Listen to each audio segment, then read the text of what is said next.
2, go.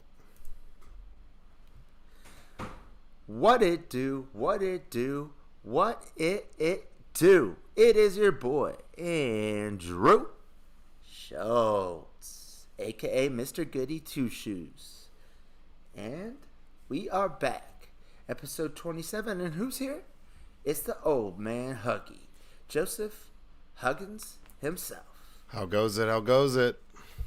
Welcome, motherfucker. What's up, man? How are you, sir? It's been... You're looking dapper. You're looking grizzly. I see you. What's that? Who's that? Is that Ollie on the shirt today? Ollie on the shirt. Down goes Frazier, baby. Okay. I'm wearing some like shirt that I got in the Gap in like 8th grade. That's making me feel like I'm holding on, you know. So I'm not rocking the Ollie today. I wish I was though. I did wear my O.J. Simpson shirt the other day though. The juice is loose. It's a weird shirt. Well, you know, I actually have a rap song called Down Goes Frazier. And then also, the Chinese, let's just start it off hot. They had a Uyghur, which is a group of Muslims that they currently are putting in concentration camps, over 1 million of them in China, light the torch at the Olympics. Well, guess what? We had Muhammad Ali light our torch one time, so I had to come correct. Yeah, I don't know how I feel about these Olympics. I mean, I've watched some of it, but it's all kind of, you know, awkward turtle. Not really my thing right now. Not really into it this year. And like the steel plant that they had to shut down for like a month so the sky could be blue and all sorts of stuff. I'm like, man, that's just wild to me. I mean, they did that the last time. 2008, when they had the Summer Olympics. True, they're just getting mad Olympics right now. Well, they ain't gonna get another one in a long time. Probably. Facts. True. And like all the ratings are down, and I don't think it's because like people just I don't know. To be honest, we'll find out why. But I haven't been watching just because I ain't got cable over here. I just got the internet. You can get Peacock, bro. Come on, you can get Peacock. Dude, I got so many of the streaming services. Like, I need a Rundle.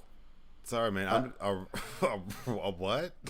It's called a Rundle. So it's like how Disney Plus, ESPN, which are owned by ABC, and then Hulu, or they're owned by Disney, I should say, and then Hulu. So you get them all, but mainly a Rundle would be like if you got like Netflix and then like an unaffiliated company to Netflix. But what it stands for is so it's like a bundle, but it's a reoccurring revenue bundle. Interesting. I've never heard of that before. Well, I was like, I can just give you my Hulu login, man. Well, I got Hulu. Well, dude, I mean, I had people. I had the Tiger, the legend, over here to watch the Super Bowl, and I just screen shared it from my computer to my TV. Oh yeah. Yeah, so that's what I've been doing, but I just don't even want to go through the trouble to go watch the Winter Olympics. However, I will say figure skating, drinking game. Every time like somebody falls, you have to drink. One of the best times I've ever had / could have watching the Olympics. Yeah, that's true. Definitely could get drunk doing that. Unless everyone's clutch, then you're just stuck being sober the entire time watching figure skating. Yeah. I've always wanted to place figure skating bets. Maybe like, you know, like what was like the over-under on some of these and like what kind of action could you get from like a bookie or just gambling in general on figure skating, if that's even possible. Well, they call me Mr. Bookie Two Shoes, so I could tell you. You just have to ask. Speaking of which, usually we'll get to the therapy questions. Maybe we do the therapy questions, and then we can get into Yeah. the Super Bowl and the odds and the gambling, because that is my forte. Other than just being good looking and a good podcaster. So you got a lot of fortes. That's true, but I'm not. I'm not what do they say? Like a jack of all trades and a master of none. It's like people. I'm a master of a bunch.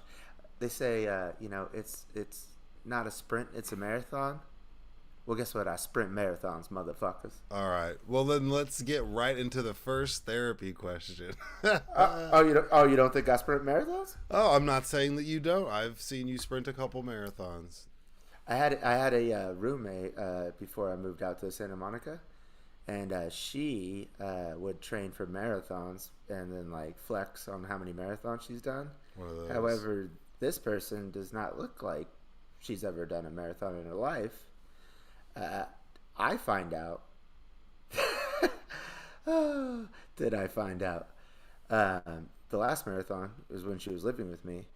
She got last place, and they said you could either just give up or we could put you in the back of this pickup truck and then drive you to the finish line. I think it's more about the journey of trying to train for it.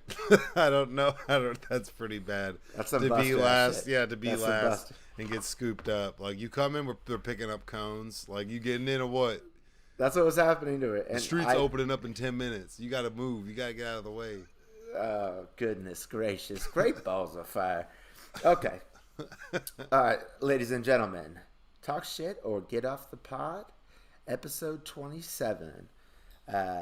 Hopefully this is not the 27 club where both Joseph and I just pass away during this broadcast, but Gee, I hope not. That's heavy, man. It is heavy. Okay, therapy question number 1, Mr. Joseph. All right. Is having a big ego a negative or a positive trait? I mean, I think it's more of a double-edged sword. So whenever I was reading this, found that very interesting. Just also me and you answering this question, I was like, that's kind of funny because I was like, I think I definitely have an ego, but I think that comes with confidence. So, like, being confident in yourself and thinking that you can like accomplish your goals or do anything like that is super important. And like, they always talk about how confidence is extremely attractive as well. So I think everyone tries to be confident or have some sort of ego. Like you'd have to kind of really get to where you'd want to be and be self-motivated. I think that comes with some sort of ego or cockiness. Now you can like not have humility and be super cocky, and then you're not really like learning anything. I mean, I guess you're just being a dick to people. You're just cocky. You can be an asshole. You can't have too much of that. But I think it's important to have it. So it's not necessarily negative. I think it can become negative over time if you don't like keep yourself in check, I guess. Yeah, I mean, yes, I'm glad you brought that confidence up because if you're like a OG listener to Talk Shit or Get Off the Pod, then your boy Mr. Goody has irrational confidence. True. And but I've always, from episode 1, I brought that up, but I also said immediately it's good and bad. Now, because it gets me into situations in a good way, but then I got irrational confidence and I go on the basketball court thinking I'm about to just serve some asshole up, even though I haven't played basketball in like 6 months, and then I shoot 9 air balls in a row. That happened to me. However, confidence and ego, I think, are 2 different things, are they not? I mean, I guess, but I mean, isn't an ego like you develop an ego over time, and a lot of that comes from being confident. Like somebody who has an ego is somebody that's confident. Like while they're separate, they kind of like coincide. Well, I mean, I like to maybe distinguish the 2 between big dick energy and small dick energy. Now, okay, yeah, I mean, yeah, I guess. Like you could have a big ass ego, and you got small dick ass energy because of that. Like I'm like, oh, bro, what's going on? Why is your ego so big? However, the big trucks. Yeah, the big trucks. Yeah, big trucks. But I mean, you could be super confident, but your ego is in check. So yeah, you got a sleeper. Nobody knows about it till they find out later. I mean, they can sense the confidence, but like they don't necessarily think you have a big ego, you know? Yeah, though they sense the big dick energy. I Right. feel, yeah. Yeah. Yeah, no, I mean, I don't disagree. I see what you mean there in the comparison. Yeah, no, I mean, Yeah. but I don't think that even you have to have some sort of ego to like feel like you can do like I can do my thing. I can do whatever the fuck I want. I want to go to space, you know, like so like I'm just saying like if you wanted to do that or you accomplish that, like you have to have some sort of ego that comes with that. Like you'd have to have that to put yourself out there and take risks because you have like the ego, like you have enough of an ego to think that you can overcome whatever odds are in front of you, right? Yeah. True. I mean, I guess everybody has an ego too. I mean, like, right? It's like the science, like the id, the ego, and what's the other one?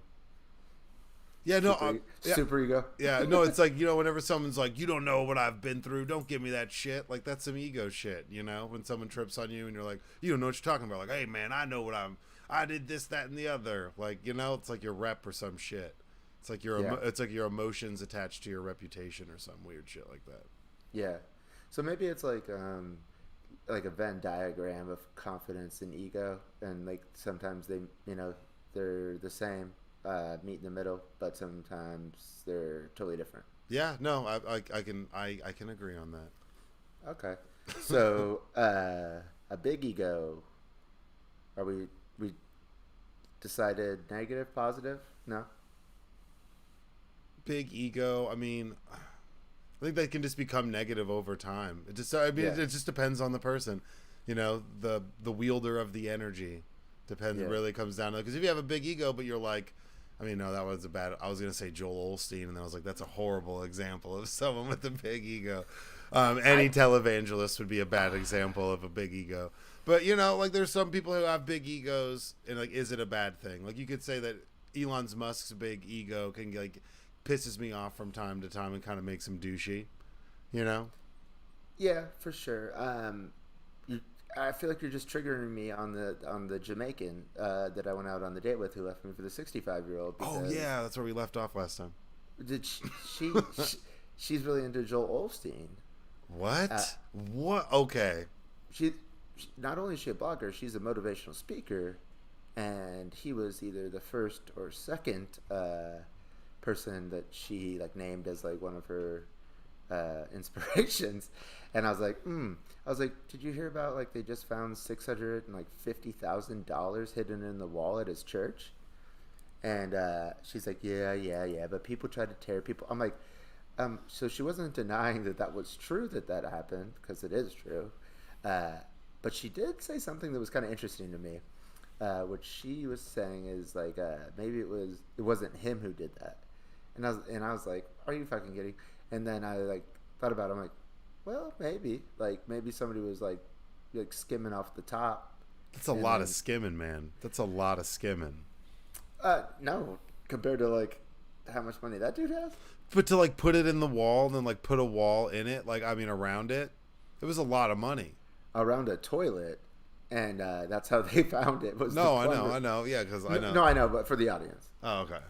yeah. But it was something that like, and that's like kind of one of those things where it's like, oh, obviously this dude's like hiding money, and then and I was like, oh, I never thought like, yeah, maybe it was somebody else who's like stealing money from him, It'd be and just hard to get out. he's just stealing money from everybody. Yeah, he's just like, hey, he can't speak up on the amount that's missing because if he does, everyone's gonna be like, hey, man, you're just like jacking money from everyone. Oh, like his accountants are like, get out of here. Oh, his accountants are skimming. Like there's some Ozark shit going on. He doesn't need accountants because he doesn't pay taxes. It's a church. No, I know. That's what I'm saying. So if anyone counts it, they're just like 20 for me. Right. I mean, I wouldn't be surprised at all. I mean, speaking of going back to the first segment, the super producer said that he used to skim off the top of the collection basket at his church when he was helping out back in the day. Damn, that's heavy. That's Yeah, that's right. That's right. Go back and check it out.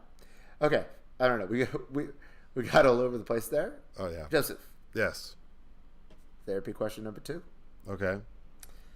How can people believe in truths without evidence?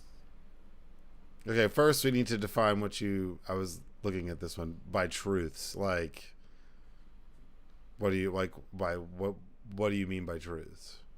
Uh, so, well, I didn't write this question. Oh yeah, that's true. All right. Yeah. However, so something. So I guess it's like they believe and that this is true to them, and they don't have any evidence supporting it.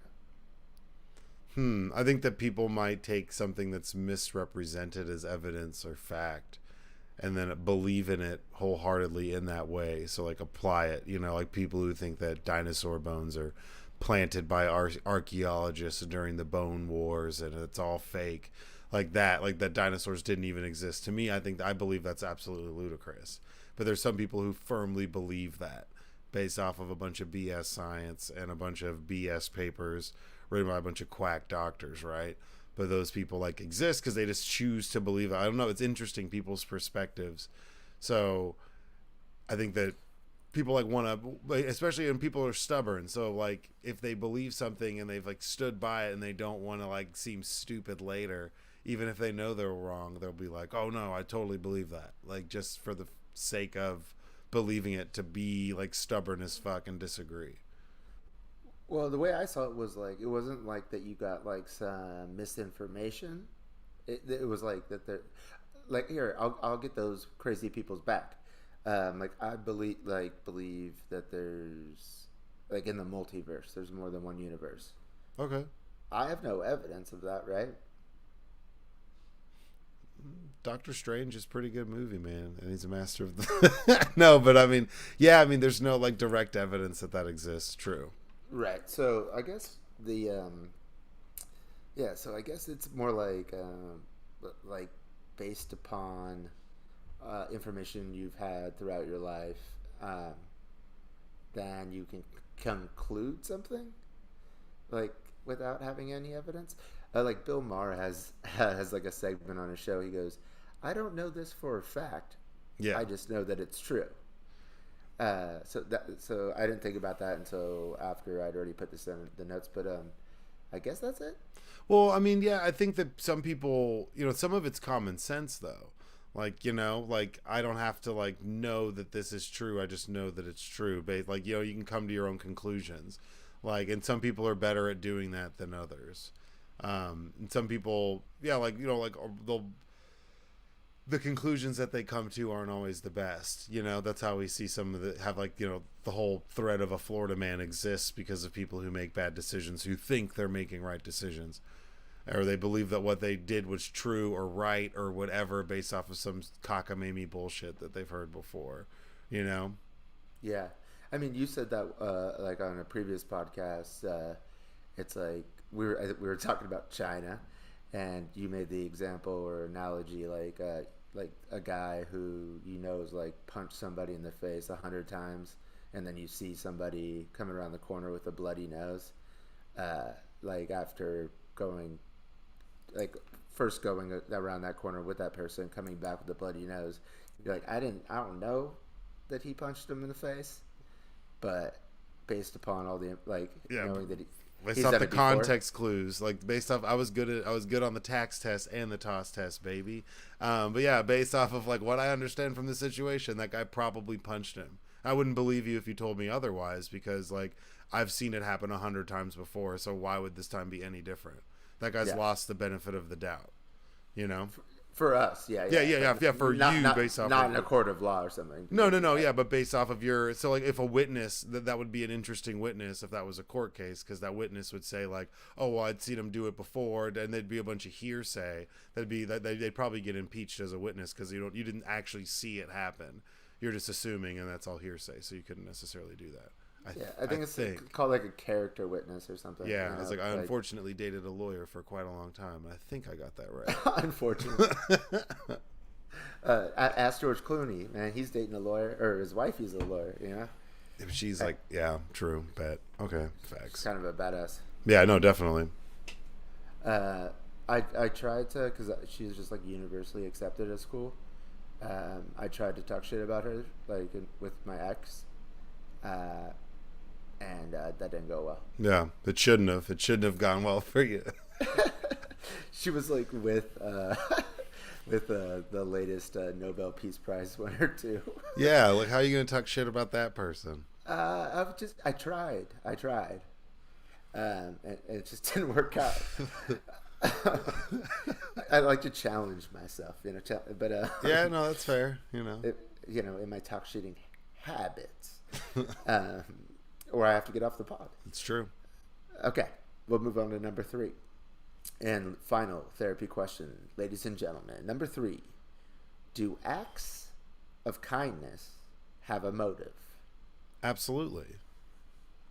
And okay, well, In like its simplest form, because if I'm giving a homeless guy a blanket because it's cold outside for no reason other than to give him one, there's like a motive behind it to try to improve his situation. Now you can have like alternate motives. Like there's times where I've maybe done things that was for more of like a political sense, or because the optics of it were good and it was still a good thing to do, but I did it knowing that there was also good optics attached to it. Absolutely. I mean, that's like 32% of the business world is doing, because people like to see that stuff. So, I mean, absolutely. It's really the ultimate intention, or what, if somebody's actually trying to get something out of it, like what that thing is, and like there's a big difference between an act of kindness and like exploiting someone through and using the act of kindness as like a way to exploit them, like a vessel to do that. That's kind of weird and fucked up. So you're saying 100% of the time there's a motive one way or the other? Yeah, I mean, even in just a little literal sense, like you gave it to them to accomplish some sort of goal, or did that to for some certain outcome. Like in most charities, there's like a designated outcome regardless of what percentage they tell you. They're like, oh, normally it's like 30 something percent, but if they're like, oh, 95% of this goes to buy new cages for lost wild ferrets, if that's like what they do, then that's like you donate money knowing that you're like helping encage lost wild ferrets. You understand what I'm saying. It just there's an ultimate outcome or goal to it, whether you're doing it independently or through some sort of group or fundraiser organization. You're doing it with some sort of intent. It's like, is there nefarious intent attached to it, really? Yeah, I guess the way I read it was, is it like to make yourself feel good doing it, Okay. And I was like, yeah, I don't know, is there any time where it's like you're doing something kind and it has nothing to do with your ego, or to make you feel better about doing it? And I was like, I don't know, but I see what you're saying. That's I hadn't thought about that, where you take it to where it's like giving the homeless person a blanket so he can be warm. That's a motive too. Yeah, and I mean, I think some of those good things, like a real true act of kindness, sometimes is just random, like it's not like something that's forced. You're not like, oh, like I'm gonna give this guy $10 so I feel better, or I'm gonna look at how good. I mean, those people exist, though. Don't get it twisted. That are like, oh, look at me, I bought a bunch of pizzas and I'm passing them out on the street. Normally it's when someone's like about to go to jail for doing something creepy or dangerous and they're trying to look good in the community. They go out and do those sorts of things. So, there's a big difference between like doing it with genuine intent, or like doing it to have some sort of optic or project some sort of image, and like that can feed your self-worth. Like, absolutely, those people exist. And there's people who pretend to have all sorts of stuff or have been a part of something just to gain some sort of accolade or affirmation. People do weird shit for affirmation. Oh, for sure. But let's say you didn't tell anybody about your act of kindness. So nobody knows besides you. Is there still a motive involved, internally, to make yourself feel better? Yeah, but I mean, that's kind of why you do it. You feel like you're one of those. You feel like you're doing something good. Like we all get something out of it. I don't think it's So that's what I'm saying. So it's like, I think like 100. I don't know. And that doesn't make it bad. I'm just saying it's like almost. It's a weird question to me, because it's like like there's gotta like you Well, like do okay, it. so here's a good example. This stupid guy who bets all this money on the Super Bowl, and he's like, "Oh, then I'm gonna get." Why are you looking at me when you said that? Not you. Well, I'm looking at you because you're on camera, but No, but I mean in the sense that like the guy for Houston who's like Mattress Mac, who's like, "Oh, I bet $1 bajillion on this Super Bowl," and then he's lost like 17 million dollars, and he's always gonna like buy back or give stuff away, but it's all like for the promotion. Like if you want to do that, just like give some home, like hook a homie up, find a real homie, a true one, hook him up with a Mattress Mac. You don't gotta like be betting all this money to try to get all this attention. It's just like, and it's obvious what you're doing it for, you know, like, and it's like, oh, if I win, then I'm gonna do this, and I mean, come on, man. And like that act of kindness is so much like promotion and like ego and just all his name plastered all over it that it's like disingenuous. Like, sweet man, hook it up, but you know, all right, get your 15 minutes in so you look good. Think about like the best form of kindness like that you can think of. Motive internally. Yeah, I mean, there has to. I mean, I don't know. Something to think about, audience. Okay, we are done with our therapy questions, and now, being out here in the city of angels, and it being just a couple days after the Super Bowl was hosted out here. And you know, it has a lot to do with money, finance. I mean, shit. Like, how much does it cost for a commercial? Um, so I wanted to just, you know, let's touch on it. Thoughts, Joseph? Let's start with Super Bowl itself. Did you enjoy it? Yeah, it was a good Super Bowl. I wasn't too pissed off about it. I'm not gonna lie, I wanted the Bungles to win. I was wanting Joe Shiesty to do it. Man, Stafford's from Highland Park. Fuck Matt Stafford. That's true. So like, nah, dog. Like these colors don't run. So nah, dog. Nah, dog. Nah, bro. Fuck you, bro. I've seen you at 7-on-7. Get out of here. No, but I have. But nah. I mean, it was a really good game. Good finish. I wish they would have been kind of close. Maybe gone to overtime. That would have been cool. But it was a good game.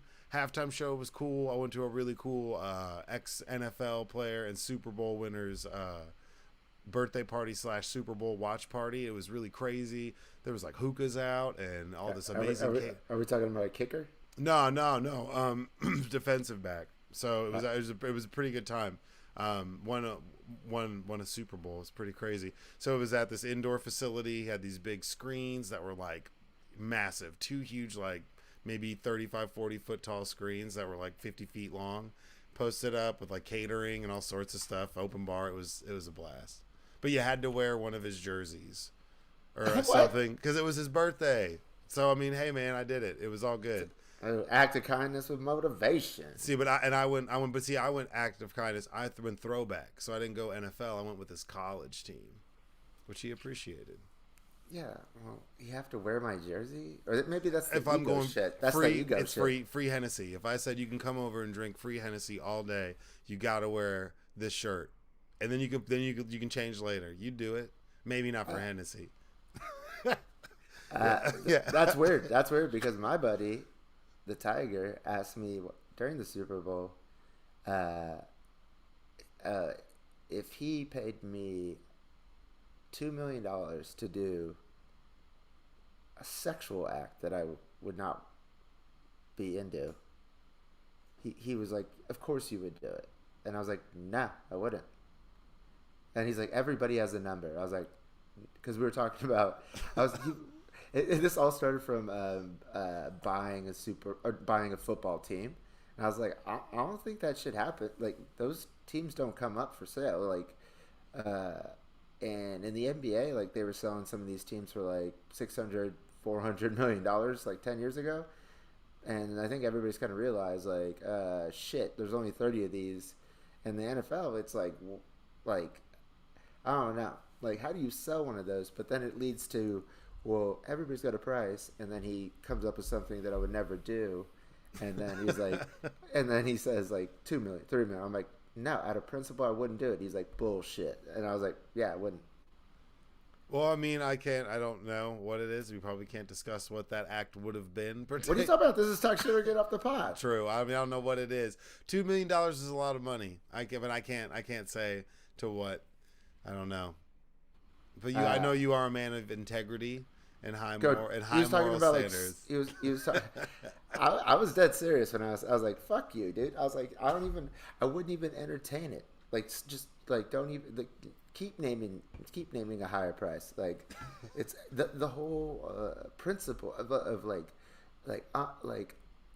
I'm gonna pay, like, give you this much money. You're gonna have to do this. I was like, nah, dude. I compared it to like when I play poker and I got like it's like pre-flop. So and I've got like I don't know, let's say like a 8-3 offsuit. I'm folding it every time. Right. Yeah. And yeah. I'm folding that principle, that offer every time. Doesn't matter what it is. Yeah. No, I hear you. Okay. Well, let's shout out the Super Bowl halftime show. It was kind of funny though, because I mean I've heard like pretty much most people enjoyed it, but when I got on like social media, after it happened, and first one I see is like a best Super Bowl ever or halftime show ever, and then I was like, all right, whatever. I exited out. Got back on like maybe like 20 minutes later. First thing I see, it was like Super Bowl halftime show sucked, and I was like, oh shit, this is what it's gonna be like. But ever since then, I've like heard like pretty much the consensus is everybody enjoyed it, and then I'll just round it out and see what you think. But so we had a buddy from high school, shout out Benny Willows. Yeah, I'll say his full name because I mean. I think he's a listener to the pod, to be honest. He had one, and that was the best. And then there was like, I saw that. Yeah, there's like a thread, and everybody was like, well, what about this one? What about that one? And I just comment. I go, bro, Janet Jackson showed her titty. What are we talking about? True, the Janet Jackson titty is up there. I like. What do you mean? No, I mean it is. No, I mean like because I mean that's definitely. Because she had a breast lift? Is that what you're saying? That's why her titty was up there? No, no, bro. I'd say for me, Prince was probably my favorite. That one was awesome. That one was pretty awesome, and the Birds were in that Super Bowl whenever there was like the Prince halftime show. Shout out. So I got a lot of love for that one, but the titties up there for sure. This one was really good, but the titties up there, like that. The Justin Timberlake, that was like the peak of something, and that was during Janet and her like 5th resurgence. She was back from the crypt with more dance moves, and a titty, and I was like, oh shit. My mom was like, you're grounded. Just right off the bat, I was grounded. I didn't even know what I did. I didn't even do anything. I was watching the football game, saw a titty, got grounded. I mean, as you should have been, because you were watching, first of all, Varsity Blues with the whipped cream titties, and then now you're watching Janet Jackson. Like, she had to nip that in the butt. All right, so real quick, there's this, that's great. So my grandpa is like this old school badass guy, and so having all sisters, single mom, my boobs, anything like that, it was like, cover your eyes, look away, or I was like, ooh, that girl's pretty. They're like, ooh, you're gross, always. We were in California and we were watching. Wait, hold on. Your grandpa said titties are gross? No, my mom would always like jump in and be like, quit being gross. You're quit being boobs, or stay away from boobs. And I'm like, whatever, dude. Like, so at one time we're out in California and we're watching a movie and it's Under Siege 2.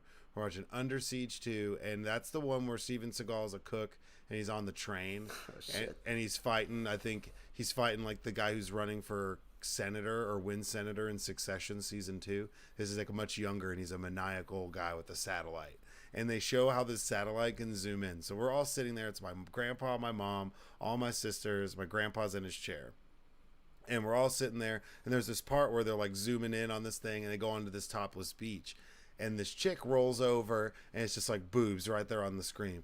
And my mom goes, Joseph, cover your eyes. And my grandpa was like, God damn it. Just let the kids see some boobs every once in a while. Something like that. And I was like, yes, grandpa. I was probably like 10 or 11. And my mom was like, fine. And My grandpa was like, just let the kids see some boobs. And I was like, yes, Grandpa, that is the coolest thing ever. But I think that was the first time I saw boobs in a movie. Sorry, that just popped in my head. Talking about Janet Jackson's boob. Just like a titty popped in your mouth when you were born. I'm a doctor. I actually watched that Super Bowl where with Janet Jackson's titty with my grandpa, and he said to me, he's like, Andy, you know what's better than one titty? I said, what, Grandpa? He said, more titties. But for real, I couldn't get into my bank. I couldn't get into my bank account for some reason today, so I had to call. Like they made me change the password, and I forgot what I changed it to, and I didn't want to get like locked out. And so I called them, and so they were hitting me with the security questions. Yeah. And they asked me, like, what's my favorite athlete ever? And I was like, what? I don't remember ever even choosing that as a security question. So I said it. They're like, no. They asked me what my favorite animal was. And I said it. And they're like, no, that's not what you said. And then I was like, what the and then they're like, the third one was, what is the nickname of your maternal grandfather's, your mom's dad? And I was like, you didn't even have a nickname. Like, I definitely didn't choose this one.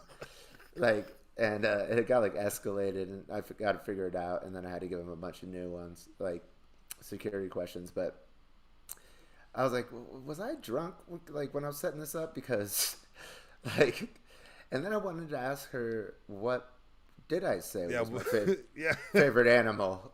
Like, it's something and then weird. And then I realized that like she's not going to just like well, you actually said this, because they don't know. You know, it's like the whole point of it's a security question. That's super specific. What's the nickname of your mother's, of your maiden uncle's nickname? What's your maiden's uncle's nickname? That's fucking weird. That's super weird. Maybe she meant last name. She said nickname. On the password bar, that's like red. That's strong, dude. That's not even, no letters or anything required, whatever the fuck that is. I was like, well, what are you talking about? Like,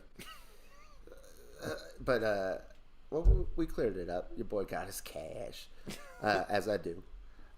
So shout out. But yeah, Dr. Dre. I mean, how come 50? I didn't see 50 Cent like on the like playbill, whatever you call it, the lineup, like heading into this, and he just showed up. Like, what was that about? I mean, they always do that. There's always some secret person that pops out.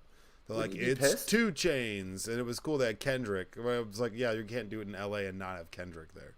But he was on. But he was like announced as one of the people. Yeah, but I mean, so you think about it. If you have Dr. Dre, Eminem, 50 Cent's gonna show up. Well, if I was 50 Cent, I'd be like, put my fucking name on it.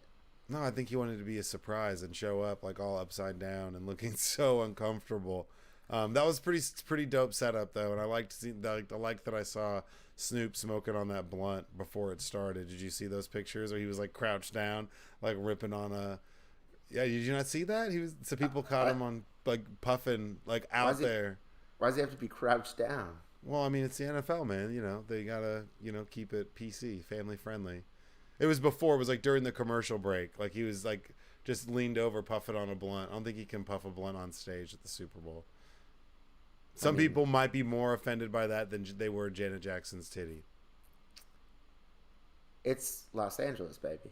Yeah, it's Los Angeles, but old people watch that. Yeah, I know. But, like first a brown areola and now this. Like no, that's brown not. I'm just saying, no one that start a riot. Okay, shout out the Super Bowl. Shout out the goddamn Rams. Oh, I was gonna hit you with this. I bet on the Rams plus.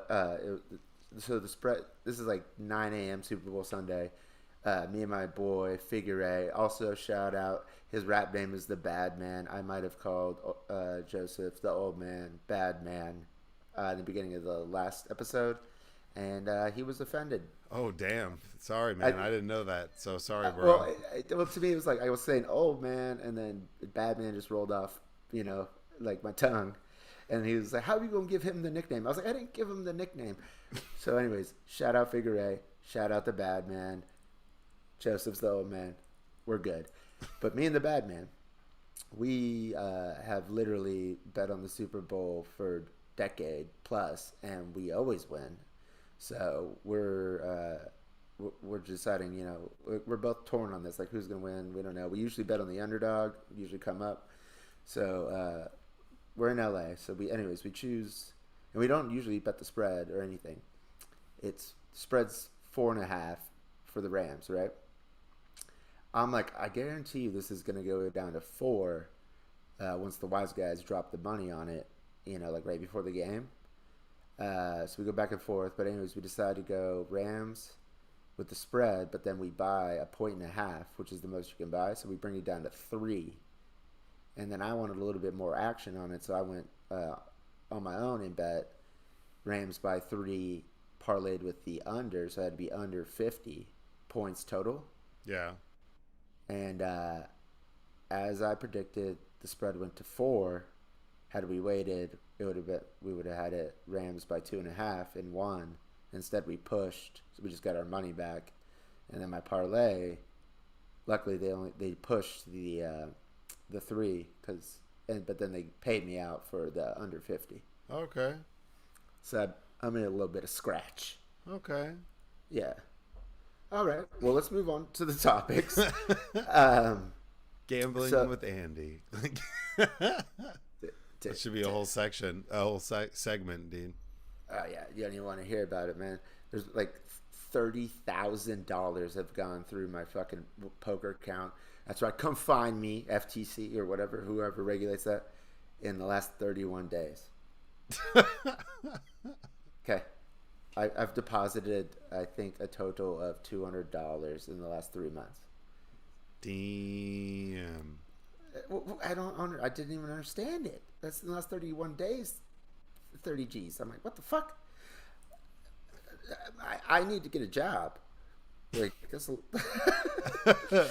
you are not helping. It's just that's so much. Goddamn, just a lot. No. Yeah. Okay. On to the first topic. First current event, I should say. This is from Time Magazine, and it's called "Inside the Chess Match That Led the Feds to $3.6 billion in Stolen Bitcoin." Now the subtitle is the animated. God damn it! Why can't I ever talk when I'm oh shit. The DOJ operation to seize $3.6 billion Bitcoin stolen in the Bitfinex, which I think that's how you pronounce the exchange. Hack is a cautionary tale in an era of rapid blockchain ascendancy. When I was reading this, though, I found out this is the most money the feds have ever seized in the history of the country. $3.6 billion. Did you read this, Joseph? Yeah, I mean, I've seen quite a bit about this. Like, the 2 people that did it, they didn't necessarily do the hack. They were involved in like laundering. And whenever they originally got it, it sat in this wallet. So they got like tens of millions of dollars that they got because there was like 20 million or no, it was more than that. But there was a shit like 20%, like Bitcoin dropped 20% when this hack happened, and a bunch of money got stolen. It sat in this wallet, and then it started like bouncing around, and they tried like 1,000 different ways to like make it vanish. But I mean, the blockchain, you can see everything, so it just eventually caught up with them. And like, I don't know if you've looked, but the 2 people who were doing it, the chick makes these like shitty rap music videos. They were buying like NFT. Well, I mean, they're great, but I'm saying like she's not a good like lyricist. Like, it's garbage rap. But and they're Eastern European, so it's just like mega cringe. But they were buying NFTs and all sorts of crazy shit. A Walmart gift card. Yeah, that they were buying like gas and shit with just a Walmart. PlayStation. We're talking about $3.6 billion. These assholes are buying Ubers. Yeah, so they whenever they stole it, it wasn't worth that much, and then over time it just sat. So they watched this wallet, not knowing whose it was, where it was just sitting in it. It just sat there for forever, and then as it skyrocketed, then they started trying to like bounce it and move it, took it to the dark web. I mean, it just reminded me of how they caught all those guys with the Silk Road shit, using the dark web to like sell drugs or whatever the fuck they were selling. You know, they can they can track that shit. What's the dark web? I don't know. Yeah, that's wild though. That's crazy. 119,754 Bitcoin is what was stolen. Yeah, and then they brought up, okay, so like Mt. Gox was the first like Bitcoin exchange, and it was for like Magic the Gathering. Yeah. And a bunch of that shit got stolen, but they said they made off with 500 million from Mt. Gox, and I was like, I said like on the podcast like months ago that it could be worth like $1 trillion. How did these people come up? Like, because when they sold, it was only a couple $100 million, and then it was like billions and billions of dollars. And Mt. Gox, was it 500 million at the time? Because that shit was like early. Like, it's got to be worth way more, right? Yeah, I mean, it would have to be worth a shit ton. Like, I don't know, like that would be an astronomical amount of money. I was like 2014, so like 500 million in 2014. So yeah, it'd be like $100 billion, more than that. I mean, because they had 119,750. No. So that's the amount that was sold from Bitfinex. Yeah. Worth 72 million then, but is now worth 4.5 billion now. They've only found 80% of the money that was stolen from this initial thing that they caught the people with. And it was they had 80% of it left like in March. So they just started pulling shit out. I mean, they had YouTube videos up. You can find them on Reddit. I think their channel got taken down, but you can see their rap videos. They were buying all sorts of weird shit, all sorts of really expensive music videos. Yeah, it was pretty wild. Yeah, but that was interesting though, that it's like because of the blockchain that you know, and the ledger, like that they're able to, it's like anybody who's laundering money through the blockchain, like you're never safe from the feds because it's in the goddamn blockchain forever.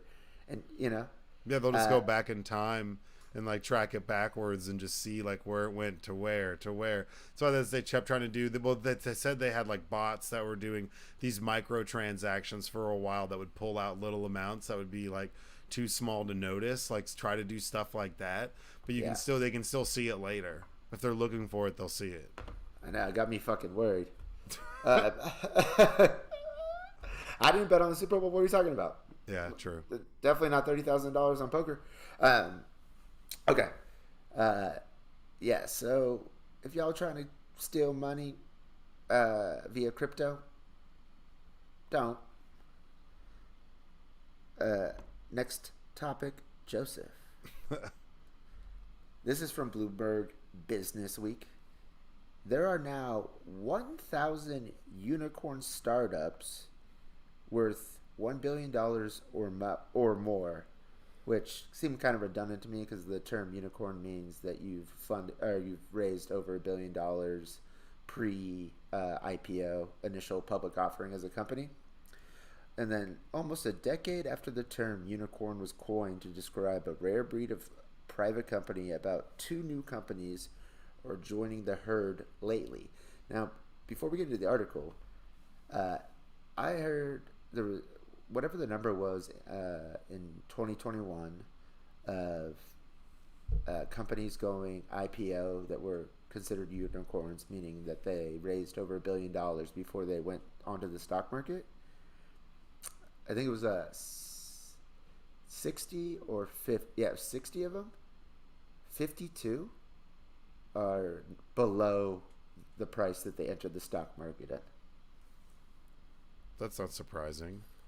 That is surprising. No, I mean, I feel like people are always looking for some pipe dream bullshit nowadays. So and everybody's a good businessman. I mean, what we just watched with all this Theranos stuff, with like the amount of effort people will go into to sell you on a product that they might not even have finished. Shit, I can't even get a video game finished nowadays without getting a refund on it 2 months later because it's not done. So I mean, with some of these companies, whenever they're raising all this money, I think that I'm not necessarily saying that they're all swindling, but I'm not surprised that they drop below.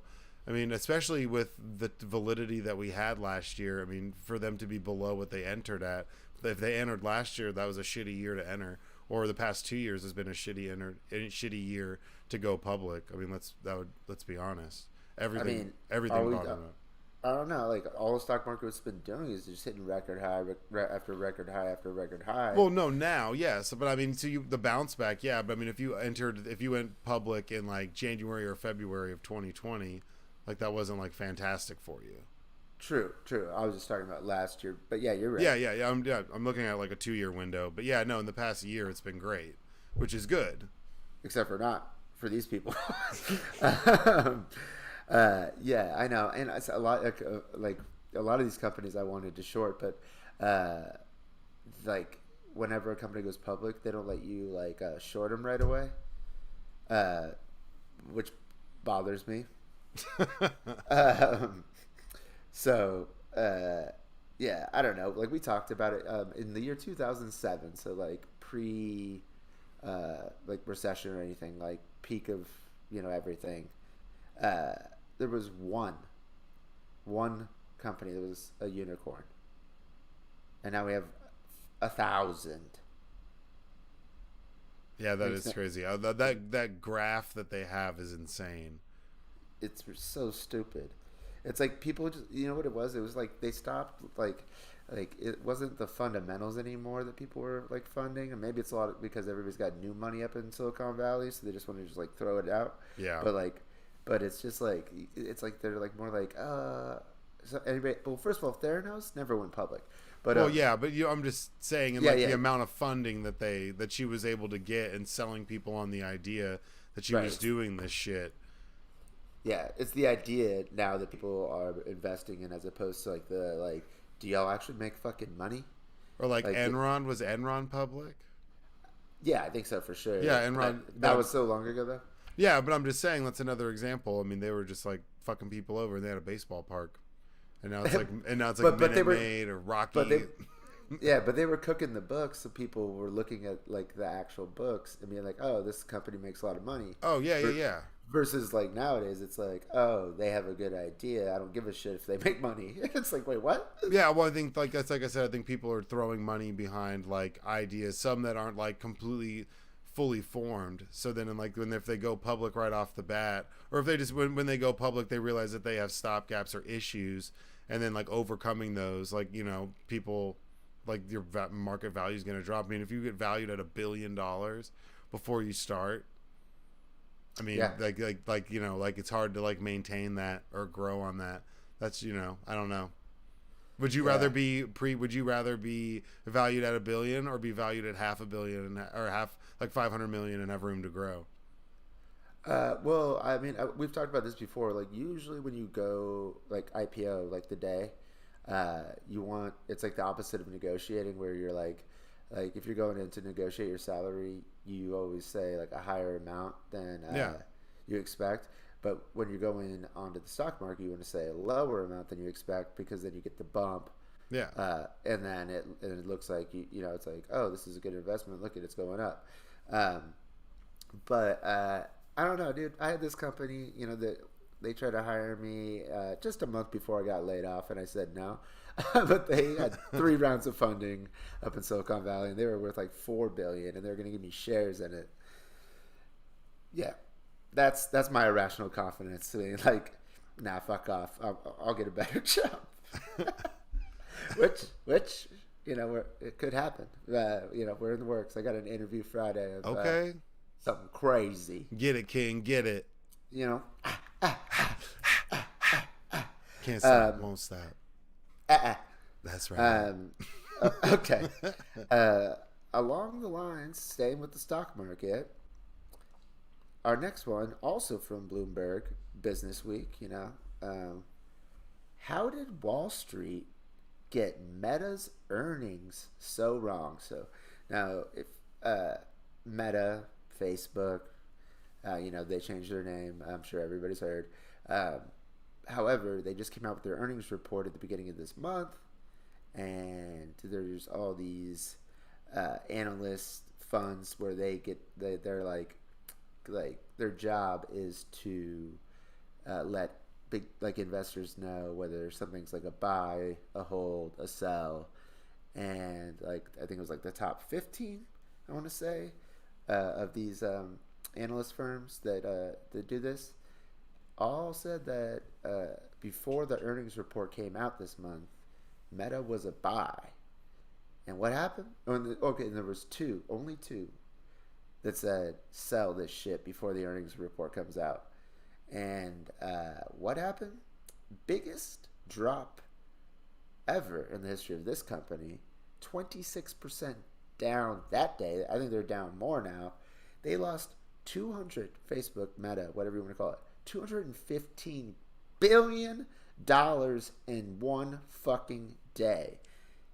And everybody said, buy it before that earnings report. And they did not. Or they did buy it, but they did not get it right, I should say. Yeah, they instantly regret that. That is so much money. That's rough. And they're like, yeah, that's how. What'd you say in the first day? 20 what? 215. No, 215. But 200. No, sorry. I was dyslexic. 251 billion. 251. That's a quarter trillion fucking dollars. Jeez, that's like setting that office on fire. People are that was like on running February around. 3rd. That's on February 3rd. That's less than 2 weeks ago. Well, my Facebook still works, or my Meta, or whatever the fuck you call it, but barely. Dude, that's so rough. I'm not surprised. I mean, the Meta, but I think we talked about it before. That I was like, it's kind of hokey. Bro, so I said that was the biggest drop for them. That was the biggest dollar drop in one day for any company in the history of the market. That's a shit ton of money. Oh, Zuckerberg, you idiot. You fucking idiot. So now is the time to buy Meta because their prices dropped exponentially? Well, that's also what they go on in this thing to say. Buy the dip. Well, it's more like what they were like kind of talking about is like a lot of these companies, when it's like everybody's saying buy, like, and they're not talking about like individual investors. They're talking about like these companies who come out with the analysis. So it's like when other people are saying buy, you kind of want to go along with the trend, and that way, like, you don't look like an idiot. And then also, like, they're a little bit like too tied in with these big corporations. So it's like there's like incentive to say buy. Yeah. To a point where it's like, what are we doing? And you saw it with like the housing crisis. I don't know if you ever seen The Big Short. Yeah. Where they were just like giving people AAA like credit rating. Oh yeah. Yeah, because like, they just like knew the people like, who were doing it. Like Standards and Poor's, like they're not mentioned in this one, but I guess I don't know. Should we shout out the two that got it right? Yeah, shout out the two that got it right. That's crazy. That's Yeah. so much fucking money. $251 billion. Man, I had them in there. Only two, both in Europe. Why won't they give us their name? Because I was going through this and I'm like, where is this name of these two companies? But whatever. You know what? You guys got it right. We don't need to shout you out. You're not paying us, so fuck off. But you can if you won't. Yeah. But yes, they call it like sell side analysts versus like buy side analysts. Is like the difference. And like the sell side analysts, there's a lot of like politics and like you get like smug looks from these rich people if you're like saying like just sell like a company that's in the S&P 500, the NASDAQ or something. Yeah. So they like tend to lean towards the buy. However, that doesn't make it right. So it's like, what are you guys doing in the first place? Your whole job's supposed to be like, I don't know. 9 out of 10 dentists, you're like, oh, we paid for those 9, and like we didn't pay for that guy, or someone else paid for that. Yeah, that's. I try to like if with that stuff I try to like pay attention and read as much as possible and then make my own decisions. When someone's like, you should buy this, I'm like, what? I feel like I just don't. I'll listen to it and I'll do my own investigating and choose if I want to or not. I've missed out on trends because I didn't trust it. um that's just, kind of goes with the territory, I guess. Yeah, like I guess a better way to explain this was it's like when people are saying so, uh, uh, that's the time when people will, or these analyst groups will go out on a limb and say maybe buy. But when people are saying buy, the standard like deviation of people saying no sell, it like it's totally different. So it's like more people will be like go like if they're like everybody or like the majority of people are saying sell, more people will go against the grain and say buy. But if everybody's saying buy, very like a lot less people will say sell because they don't want to like look like an asshole, I guess. Yeah, I got you. Yeah. Yeah. So that's that. I mean, we're again not financial advisors, so maybe we didn't really explain it the best, but really we just wanted to clown on Fuckerberg. Okay, we got one last article. This one, I mean, I guess maybe I didn't like venture out too far because this one's also from Bloomberg Business Week, and the title of this is "Steal These Art World Techniques to Improvise in the C-Suite." Subtitles: Saying yes and can lead to creative leadership solutions. Now that term "yes and" is like it's a common like practice for people who improvise, like actors, when they're like doing improvisation, like Second City, and so it's basically like you say like a premise, and then you're like, and then the thought's supposed to be like yes and then you add to the premise, and then it goes on, and that's just like how you get kind of like work on your craft as like a actor artist. And they compared it also to jazz musicians, but this is in the business world. So they're talking about where companies, they have like a plan and a strategy, and to deviate from that plan, a lot of companies are hesitant to do it. However, the ability and willingness to deviate from your plan actually can lead to success more than often. And one thing they said was like the paradox is the more prepared, planned you are for whatever project you're working on, actually gives you the ability to improvise more than if you're not prepared. Which sounds weird, but it's kind of like, I kind of got it. Like, it's like you have to, it's like, because we know so much, because we're so prepared for this, and we know something's not working in whatever we're trying to launch, sell, whatever.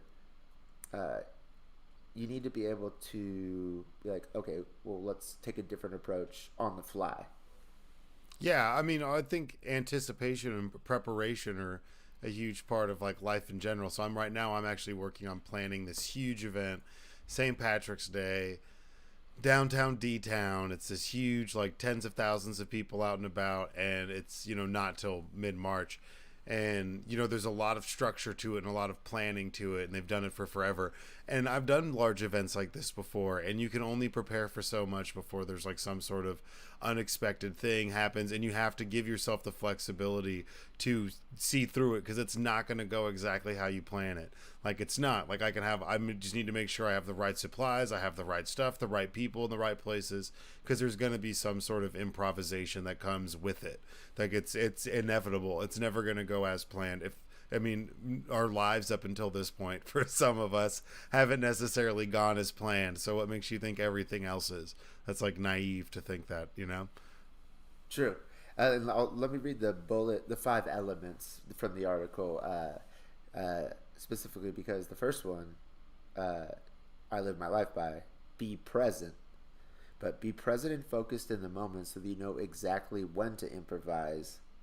React quickly to what's being given to you.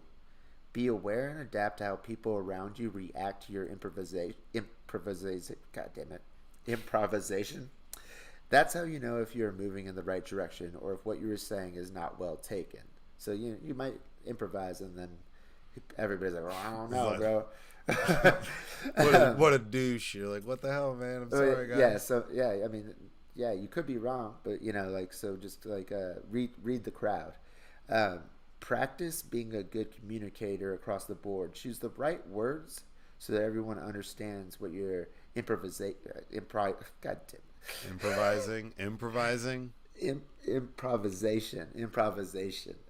When I say the word improvisation, I'm usually not reading it, so that's why it's throwing me off. And then practice the yes and technique.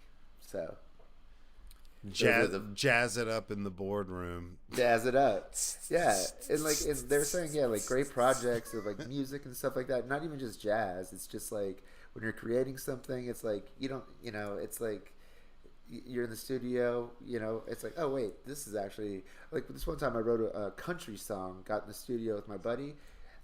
He started like playing like what I wrote, but like not in a country way, and it was way better than I thought it could ever be.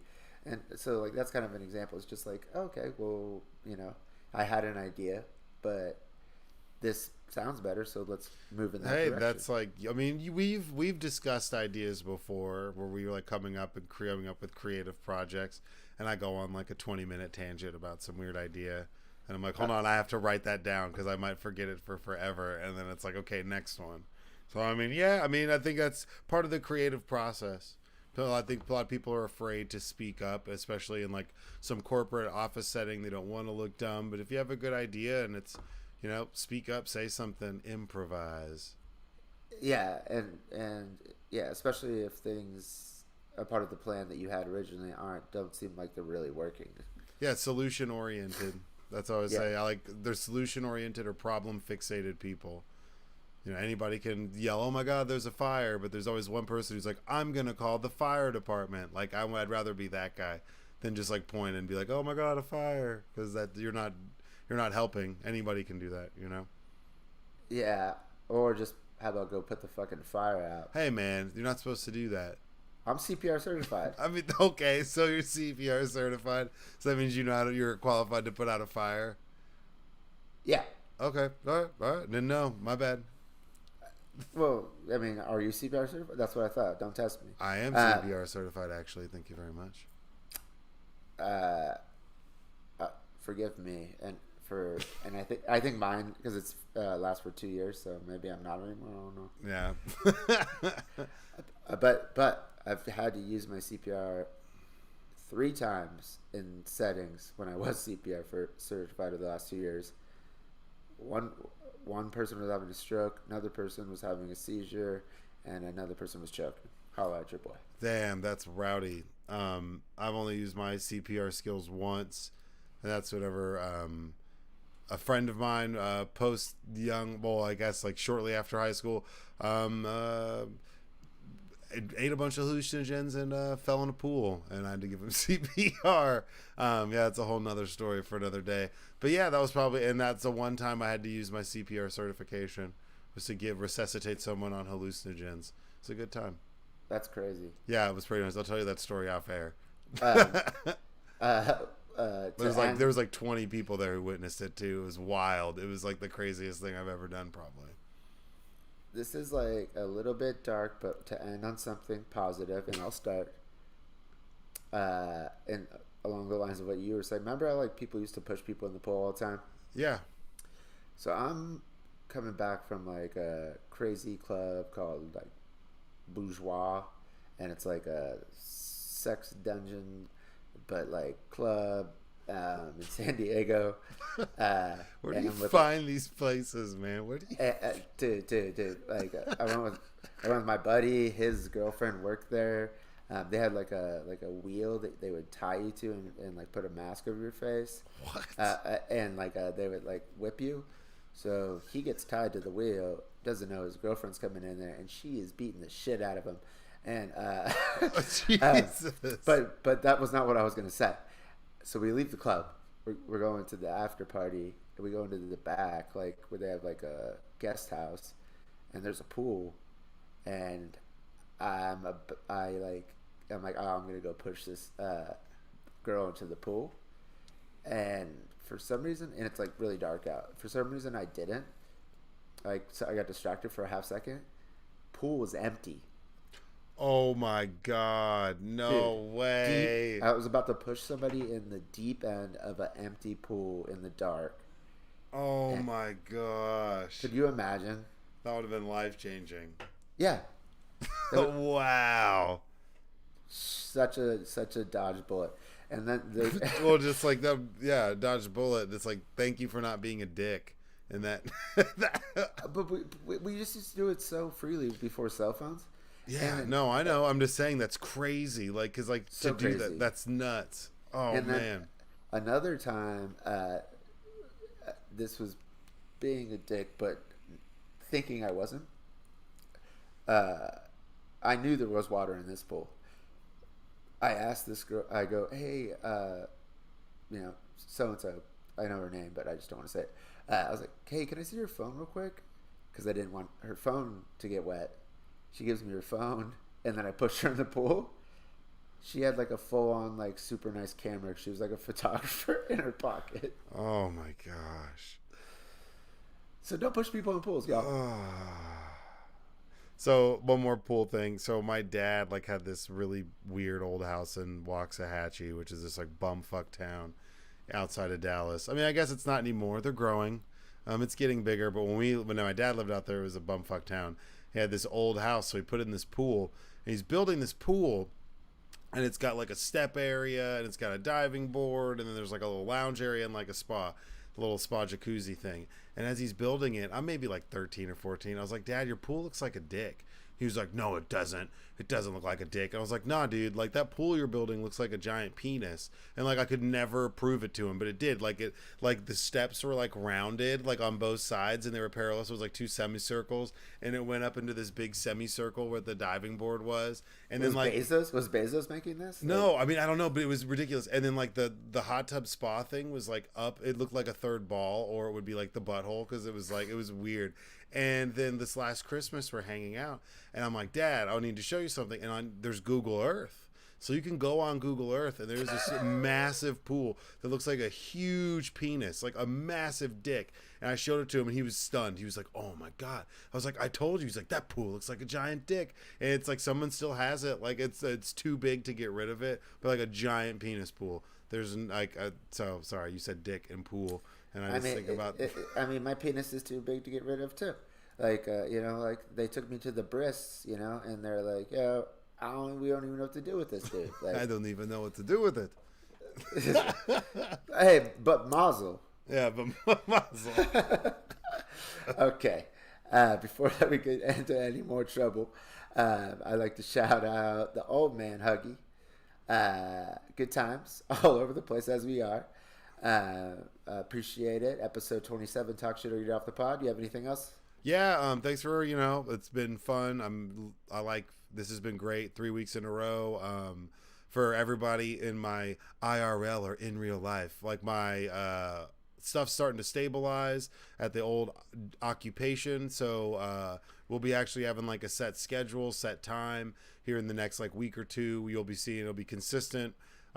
Posting, obviously we've been great about it week to week, but for the streams as well, we'll be able to have it on a set time every single week on the same day, and then we'll start rolling into Screen Players. That'll be the movie podcast, so look out for that. It's still coming. I know times are crazy. Your boy, I'm working, he's working, and when he's not, if he's not looking for work, he's working the tables. Apparently, allegedly working the tables. Well, because we don't know, Come find me, Lena Khan. Don't say that, man. But I'm still trying to get a date with her. Okay, true. Allegedly. But yeah, so just keep a lookout for that. Yeah, it's just always been fun, and we had somebody follow us today, so appreciate it. Appreciate you guys. Shout out. You got anything else, man? No. All Goody's right. out. All We'll right. see you motherfuckers next week. All right, Deal yep. with it. Y'all be good. Take it easy. Have a good night, guys.